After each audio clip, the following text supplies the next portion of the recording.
दोस्तों, मैं हूं विनोद और आप देख रहे हैं मेरा YouTube channel poultry zone.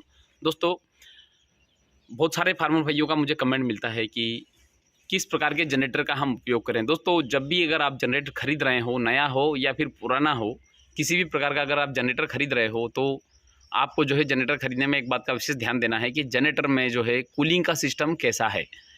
Generally generator में दो प्रकार से कूलिंग सिस्टम होता है, एक होता है वाटर कूल्ड, दूसरा होता है एयर कूल्ड।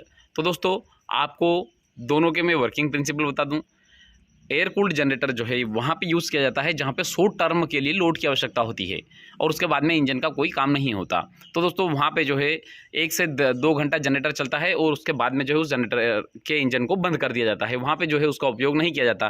तो वहाँ पे जो है शॉर्ट टर्म लोड के लिए जो है एयर कूल्ड जनरेटर का उपयोग किया जाता है। एयर कूल्ड जनरेटर से एयर कूलिंग सिस्टम से इंजन जो है इतना ठंडा नहीं हो पाता है।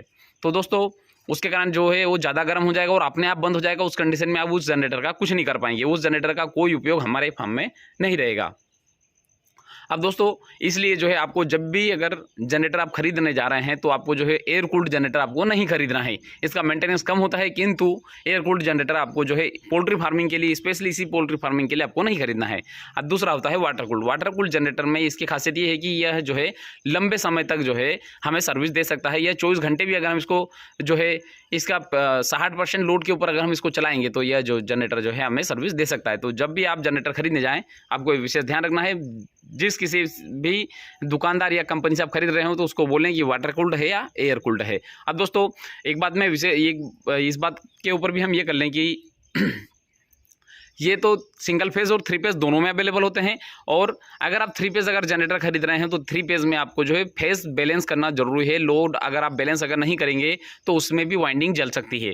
अब उसके पहले मैं थोड़ा सा वाटर कूल्ड जनरेटर के बारे में बता दूं। ये लॉन्ग टाइम यूज़ कर सकते हैं और वो भी 60% लोड के साथ में। ऐसा नहीं है कि आप 75% लोड डाल दिया उसके बाद में आप जनरेटर को 24 घंटे यूज़ कर लेंगे, नहीं, ऐसा नहीं है।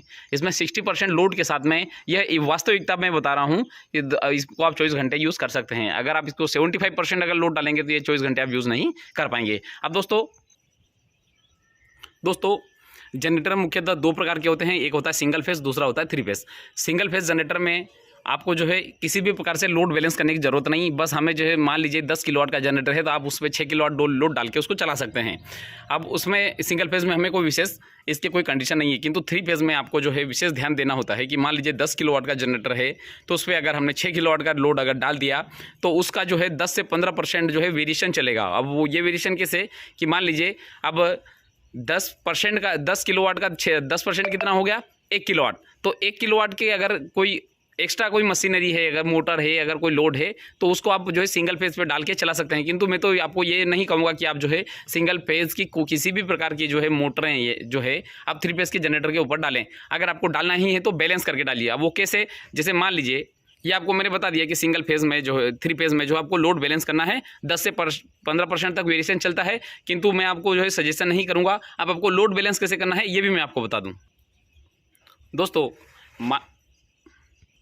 मान लीजिए कि मेरे पोल्ट्री फार्म के ऊपर 2 फैन लगे हुए हैं। 2 फैन जो है, एक फैन का लोड है 1.1 किलोवाट, तो 2 फैन का लोड हो गया 2.2 किलोवाट। दोस्तों, उसके साथ में एक कूलिंग पैड के लिए मोटर लगी हुई है, वो सिंगल फेज़ की हो, आधा HP की है। तो उसका टोटल किलोवाट में लोड कितना हुआ, 373 वाट उसका लोड हो गया। अब दोस्तों, अब ये तो मैंने ये जो 373 वाट इस मोटर को मैंने रेड वाले इस पर डाल दिया, जो 3 फेज़ जो आते हैं जो, तो उसमें रेड येलो ब्लू आते हैं, तो मैंने रेड वाले फेस के ऊपर मोटर को डाल दिया। अब बचे हुए 2 फेज़, अब 2 फेज़ में जो है मैं क्या करूंगा, 200 वाट के 2 बल्ब लूंगा, टोटल 400 वाट हो जाएगा, उसको मैं भी डाल दूंगा। फिर 200 वाट के 2 बल्ब लूंगा, वो भी 400 वाट हो जाएगा, मैं वाई पे डाल दूंगा।